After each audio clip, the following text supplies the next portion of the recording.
Hey guys, it's me Allison and Alivia, and today I'm going to be giving you guys some tips on how to not procrastinate. I know that finals is coming up and it's like the end of the year and it's finally warming up, so I thought I'd make a video on just like how to pick yourself back up. You gotta end strong. You can't just quit. You can't just be like, whatever, it's end of the year. Like, you've been working this whole time and you might as well just have a good ending. I don't know. So yeah, I'm gonna give you guys some tips, and I hope these help you.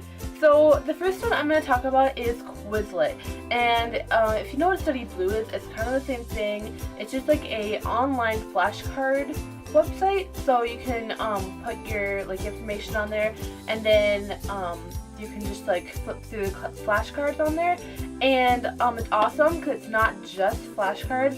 It's you can do quizzes on there with the information that you put in. You can do games, you can do spelling tests. It's really cool and I like it a lot. I'm not sponsored by them, but I think it's a really cool website. And they have an app, so you can get it on your iPad, your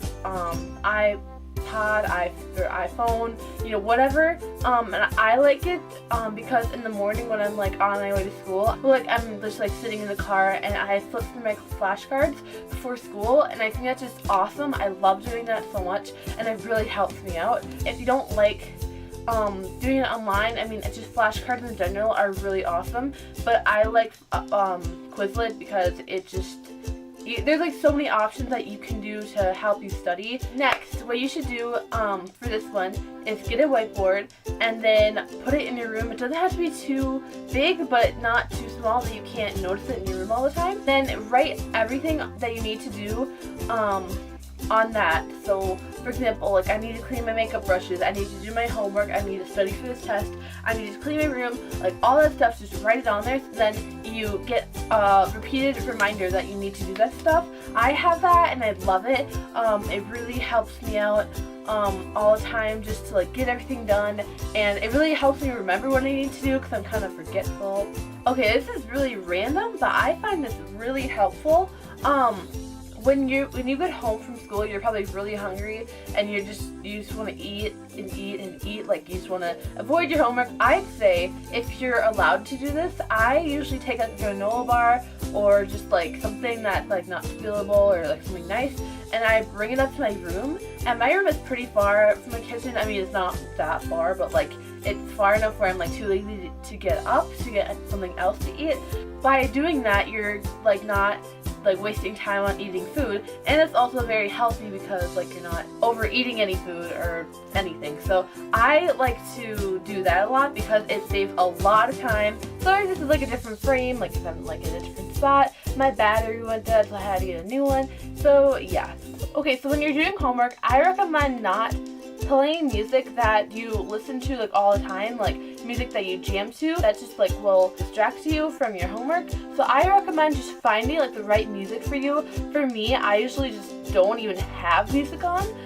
I just keep it zero silence. It makes me feel the most focused. This is my personal preference, but you really gotta find what you like because other people like music to concentrate, some people don't, like me. Just figure out what your music preference is, but don't play the music that you usually listen to. Another thing is that you shouldn't work on your bed because that makes you really tired and want to go to sleep. So I recommend working at your desk because that really makes you feel more energetic, and it really makes you feel you're at work doing homework and stuff. I find this next tip really helpful. So if you are in English or anything and you're reading a book, or even if you're just having a basic type of quiz going on, a periodic quiz or anything just really simple and basic and nothing too weird that you're having a quiz on, look it up online, see if there's any quizzes on it. I do this all the time. It's so amazing.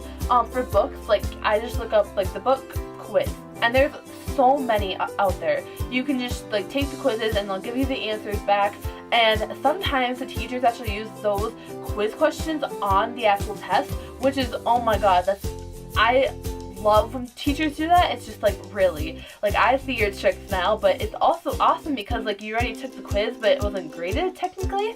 I love when teachers do that. My last tip is to study 2 nights before your quiz or before your test.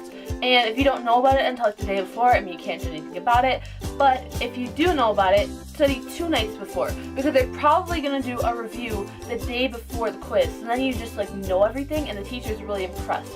I feel like this really helps you in the end because you get 2 nights of studying, and maybe you have like something going on like the night before the quiz and you didn't know about it. Like, that's perfect because you already did kind of study.